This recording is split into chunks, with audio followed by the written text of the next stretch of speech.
इस तफसीली जायजे में खुशामदीद। आज हम ज़ारिया लिमिटेड की कारकर्दगी और इनकी हिकमत अमली को समझने की कोशिश कर रहे हैं। हमारे पास इनकी माली साल 2024-25 की सालाना रिपोर्ट है और साथ ही आईपीओ से जो फंड्स आए उनके इस्तेमाल पर शशमाही रिपोर्ट भी है। मकसद ये है कि देखें कि पाकिस्तान का ये पहला listed B2B e commerce platform कैसे काम कर रहा है, माली तौर पर कितना मजबूत है, आगे क्या करना चाहता है और सरमायाकारों का पैसा कहाँ लग रहा है। तो आइए शुरू करते हैं। तो ज़ारिया लिमिटेड 2020 में कायम हुई और ये पाकिस्तान स्टॉक एक्सचेंज पर लिस्ट होने वाला पहला B2D ई कॉमर्स तिजारती प्लेटफॉर्म बना। बुनियादी काम, जैसा कि आपने कहा, कमोडिटी ट्रेड को डिजिटाइज करना है और सालाना रिपोर्ट के मुताबिक माली साल 25 में इनकी आमदनी यानी रेवेन्यू में जबरदस्त इजाफा हुआ। पिछले साल 441 मिलियन रुपए थी और इस साल बढ़कर 1343 मिलियन रुपए हो गई। जी हाँ, ये तकरीबन 204% का इजाफा है, जो वाकई मुतासिरकुन है। बिल्कुल। इसको समझने के लिए हमें उस वक्त की मौशी सूरत हाल को भी देखना होगा, जिसका जिक्र डायरेक्टर्स रिपोर्ट में भी है। यानी जीडीपी में कुछ बेहतरी आ रही थी, इफरात ज़र कम हो रहा था और स्टेट बैंक ने शरह सूद भी काफी कम की थी, 22% से 11% तक। तो माहौल साजगार था। जी बिल्कुल, ये सब चीजें कारोबार के लिए अच्छी थीं और साथ ही ज़ारिया का जो B2B मॉडल है वो पाकिस्तान में डिजिटलाइजेशन की लहर से फायदा उठा रहा है। रिपोर्ट में भी आदाद-ओ-शुमार हैं, जैसे 179 million mobile subscribers, 116 million internet सारिफीन। तो एक बुनियाद मौजूद है। सही। कुछ और अहम आदाद-ओ-शुमार भी हैं जो कहानी बताते हैं। रिपोर्ट कहती है कि कंपनी की मार्केट कैपिटलाइजेशन 8 अरब रुपए तक पहुंच गई और उन्होंने 3 लाख मेट्रिक टन से ज्यादा का तिजारती हुजम संभाला। जी, और इस हुजूम को मुमकिन बनाने के लिए इनके पास 1000 से ज्यादा रजिस्टर्ड सप्लायर्स हैं, 50 से ज्यादा शहरों में फैले हुए हैं। काफी बड़ा नेटवर्क है। जी हाँ, ये उनकी रसाई को जाहिर करता है। रिपोर्ट में एक माहौलियाती पहलू का भी जिक्र है कि उन्होंने 3 लाख टन CO2 का इखराज बचाया है और माली तौर पर देखें तो तकरीबन 50% का खालिस मुनाफे का मार्जिन, ये बहुत नुमाया है। इनकी क्रेडिट रेटिंग कैसी है? माली साख वो भी मजबूत है। पाकिस्तान क्रेडिट रेटिंग एजेंसी यानी PACRA ने उन्हें A- यानी A- लॉन्ग टर्म और A2 यानी A2 शॉर्ट टर्म रेटिंग दी है। अच्छा। इसका मतलब है कि माली जिम्मेदारियां पूरी करने की इनकी सलाहियत को मुस्तहकम समझा जाता है। ये सरमायाकारों और कर्ज देनदारों के लिए एक पॉजिटिव इशारा है। अच्छा, इस कंपनी के सफर में एक बहुत बड़ा संगमील उनका IPO था। पाकिस्तान स्टॉक एक्सचेंज पर पहली टेक्नोलॉजी ई कॉमर्स लिस्टिंग। ये खुद एक बड़ी खबर थी। जी बिल्कुल। रिपोर्ट के मुताबिक IPO 1.9 गुना ओवर सब्सक्राइब्ड हुआ, मतलब जितने शेयर्स थे उससे तकरीबन 2 गुनी मांग आई और 1 अरब रुपए से ज्यादा रकम इकट्ठी हुई। जी हाँ, और पाकिस्तान में किसी टेक कंपनी के लिए IPO लाना सिर्फ पैसा इकट्ठा करना नहीं होता, ये एक तरह से मार्केट की तरफ से तौसीक होती है, एक एतमाद का इजहार। और दूसरों के लिए मिसाल भी कायम होती है। बिल्कुल। CEO के पैगाम में भी यही बात है कि IPO की आमदनी को स्ट्रेटेजिक तौर पर इस्तेमाल किया जा रहा है, इंफ्रास्ट्रक्चर बनाने, मार्केट तक रसाई बढ़ाने और डिजिटल इनोवेशन के लिए। सालाना रिपोर्ट में कुछ अहम मुलाकातों का भी जिक्र है, उस वक्त के वजीर आजम शहबाज शरीफ और वजीर आला पंजाब मरियम नवाज शरीफ से। अच्छा। इन मुलाकातों में ई कॉमर्स पॉलिसी, सनती तरक्की, डिजिटल तब्दीली जैसे मौजुआत पर बात हुई। तो लगता है कि वो पॉलिसी साजी में भी किरदार अदा करना चाहते हैं। ये दिलचस्प है, और सिर्फ मकामी सतह पर नहीं, वो बैनुल-अक़वामी सतह पर भी जा रहे हैं। माली साल 25 के बाद उन्होंने मुत्तहिदा अरब अमारात यानी UAE में दुबई में एक ज़ेली कंपनी कायम की, ज़ारिया कॉमर्स FZO के नाम से। ओह, तो अब वो UAE में भी हैं? जी, और अगस्त 2025 में पहली बारामद की खैब भी भेजी। मुत्तहिदा अरब इमारात में जाने की क्या वजह हो सकती है? उसकी स्ट्रेटेजिक अहमियत क्या है? देखिए, दुबई एक बड़ा इलाकाई तिजारती मरकज़ है। वहाँ मौजूदगी से उन्हें ना सिर्फ मशरिक़ वुस्ता बल्कि दूसरी बैनुल-अक़वामी मंडियों तक भी रसाई मिल सकती है। ठीक। ये उनके कारोबार को फैलाने और जोग्राफियाई तौर पर मुतनव्वे बनाने में मदद दे सकता है। चेयरपर्सन ने भी इसे तवील मुद्दती तरक्की की तरफ एक कदम कहा है। लेकिन क्या इससे पाकिस्तान पर उनकी तवज्जो कम नहीं होगी? ये एक अच्छा सवाल है। ये तवाज़ुन उन्हें बरकरार रखना होगा।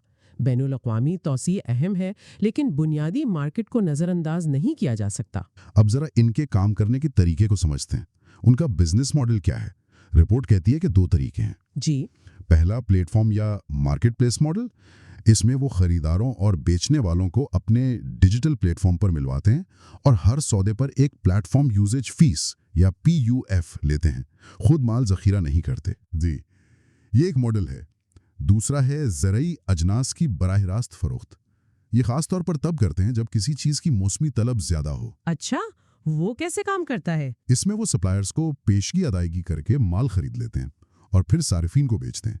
इससे सप्लाई चेन पर ज़्यादा कंट्रोल रहता है, लेकिन जाहिर है इसमें वर्किंग कैपिटल ज़्यादा लगता है। और इन मॉडल्स को चलाने के लिए इंफ्रास्ट्रक्चर भी तो चाहिए होगा। बिल्कुल। रिपोर्ट में जिक्र है कि पंजाब में उनके 9 कलेक्शन सेंटर्स हैं, अपना लॉजिस्टिक्स नेटवर्क भी है। हालांकि IPO फंड्स वाली रिपोर्ट से लगता है कि इस पर अभी मजीद काम होना है। उस पर बाद में बात करेंगे। जी, और एक बहुत अहम चीज है डेटा एनालिटिक्स का इस्तेमाल। इनके पास बकौल इनके 10 साल से ज्यादा का कीमतों का डेटा है। 10 साल का डेटा? इसका क्या फायदा? इस डेटा से वो मार्केट के रुझानात को समझते हैं, कीमतों के उतार चढ़ाव का अंदाजा लगाते हैं, अपनी इन्वेंट्री बेहतर तरीके से मुनज़्ज़म करते हैं। तो कारकर्दगी बेहतर होती है। जी, कारकर्दगी भी और मुनाफा भी। ये डेटा पर मबनी सोच उनके तिजारत को डिजिटाइज करने के मकसद से जुड़ी है। रिपोर्ट में ये भी है कि वो AI और मशीन लर्निंग पर भी काम कर रहे हैं ताकि कीमतों की बेहतर पेशगोई कर सकें। सालाना रिपोर्ट में एक खास पहल का जिक्र है, बायोमास के जरिए ज़राअत को तब्दील करना। ये क्या चीज़ है? ये काफी दिलचस्प मंसूबा है। असल में फसल कटने के बाद जो बाकियात रह जाती हैं, जैसे मक्की के भट्टे, चावल या गंदम का भूसा, किसान अक्सर उन्हें जला देते हैं। हाँ, जिससे स्मॉग वगैरह का मसला होता है। बिल्कुल। तो ज़ारिया ये ज़रई फजला किसानों से इकट्ठा करती है और उसे कारामद चीज़ों में बदलती है। मसलन क्या बनाते हैं इससे? इससे नामियाती खाद बन सकती है, जानवरों का चारा, कागज जैसी सनतों के लिए खाम माल, या फिर तवानाई के लिए इस्तेमाल हो सकता है, जैसे बायोगैस या फ्यूल पैलेट्स। तो ये सिर्फ नया कारोबार नहीं बल्कि माहौल के लिए भी अच्छा है। जी, ये माहौलियाती, समाजी और गवर्नेंस यानी ESG के लिहाज से बहुत अहम है। ESG वो पैमाना है जिससे कंपनी की पायदारी और समाजी जिम्मेदारी को देखा जाता है। तो ये ESG और अक़वाम मुत्तहिदा के पायदार तरक्की के अहदाफ से कैसे जुड़ता है? ये बराह रास्त कई SDG से जुड़ता है, जैसे मौसमियाती तब्दीली के खिलाफ इक़दामात SDG 13, भूख का खात्मा SDG 2, साफ तवानाई SDG 7, जिम्मेदाराना खपत व पैदावार SDG 12। अच्छा, माहौलियाती फ़ायदे तो वाज़ेह हैं, स्मोक कम, कार्बन इखराज कम, लेकिन समाजी फ़ायदे भी हैं। किसानों को इजाफी आमदनी, देहात में रोजगार। रिपोर्ट में किसी शराकत दारी का जिक्र है इस सिलसिले में? जी हाँ, उन्होंने मिसबाह मोमिन फाउंडेशन के साथ शराकत का जिक्र किया है। ये फाउंडेशन देही इलाकों में महारतों की तरक्की और माहौलियाती तहफ़्फ़ुज़ पर काम करती है। तो ये शराकत उनके ESG एजेंडे को मजीद अमली बनाती है। चलें, अब जरा मालियाती सेहत की तरफ आते हैं। मजमूई तस्वीर कैसी है? तौर पर माली साल 25 के आदाद शुमार बहुत मजबूत नजर आते हैं। जैसा पहले कहा, ग्रुप की आमदनी 1.34 अरब रुपए रही और टैक्स के बाद मुनाफा यानी PAT वो 670 मिलियन रुपए रहा। ये पिछले साल से 129% ज्यादा है। वाह! और किलीदी तनासुब भी अच्छे हैं। खालिस मुनाफे का मार्जिन तकरीबन 50% है।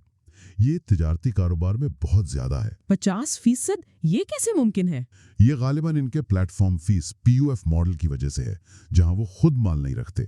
लेकिन ये देखना होगा कि मुकाबला बढ़ने पर ये मार्जिन बरकरार रहता है या नहीं। दूसरे अहम तनासब क्या हैं? इक्विटी पर रिटर्न ROE 29.5% है। मतलब हिस्सा याफ्तगान के पैसे पर कंपनी कितना कमा रही है।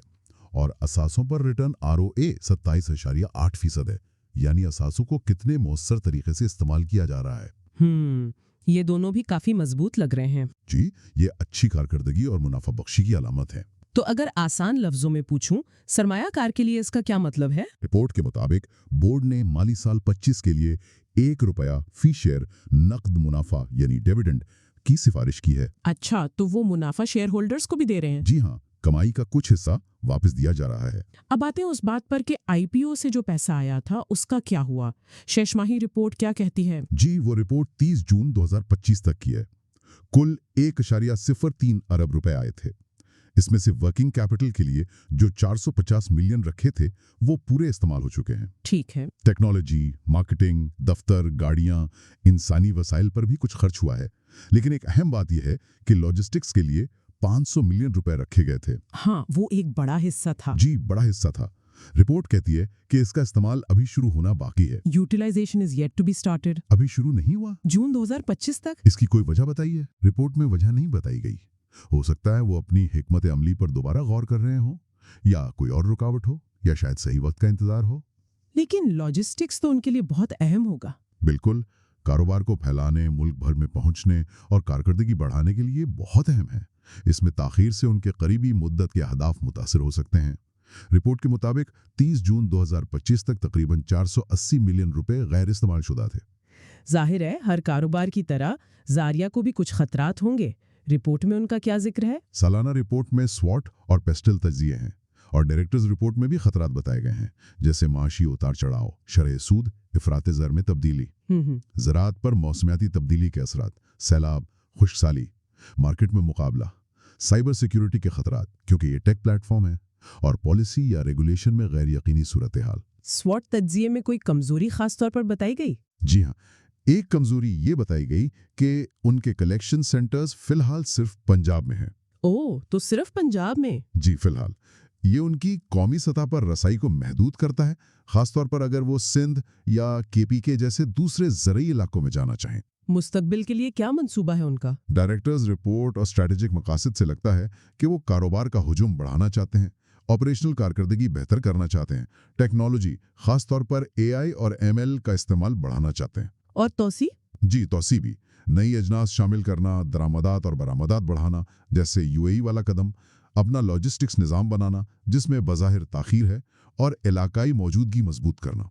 उनका विजन बड़ा है, पाकिस्तान की 50 अरब डॉलर की कमोडिटीज़ मार्केट को बदलना और SMEs की मदद करना। तो खुलासा ये हुआ कि जारिया लिमिटेड ने तेजी से तरक्की की है, IPO कामयाब रहा, UAE में तौसी जैसे कदम उठाए, डिजिटल तब्दीली और पायदारी पर तवज्जो है, माली हालत मजबूत है, लेकिन खतरात भी हैं, और IPO फंड्स का एक बड़ा हिस्सा खास तौर पर लॉजिस्टिक्स वाला अभी इस्तेमाल होना बाकी है। बिल्कुल। और आखिर में एक नुक्ता सोचने के लिए छोड़ता हूँ। जारिया का मकसद एक बहुत बड़े पुराने रिवायती कमोडिटी बाजार को डिजिटल बनाना है। जी। उनकी शुरू की कामयाबी तो अच्छी है, लेकिन रिपोर्ट में जो खतरात हैं उनके अलावा असल और शायद सबसे बड़ा चैलेंज क्या हो सकता है जब वो कौमी और ख़ास तौर पर बैनुल अक़वामी सतह पर फैलेंगे। क्या हो सकता है? शायद ये चैलेंज वो पुराने तिजारती तरीके, आदतें और ताल्लुकात हैं जिन्हें बदलना है, ख़ास तौर पर छोटे किसान और ताजर जो शायद टेक्नोलॉजी से इतने वाकिफ़ ना हों। उनके दरमियान डिजिटल प्लेटफॉर्म पर एतमाद बनाना और इसे कायम रखना, ये गैर महसूस समाजी और सकाफती रुकावटें उनकी तवील मुद्दती कामयाबी के लिए उतनी ही अहम हो सकती हैं जितनी माली या ऑपरेशनल रुकावटें। ये वाकई एक अहम नुक्ता है, और इसी के साथ हम जारिया लिमिटेड पर अपने इस तफसीली जायजे के इख्तिताम पर पहुंचते हैं।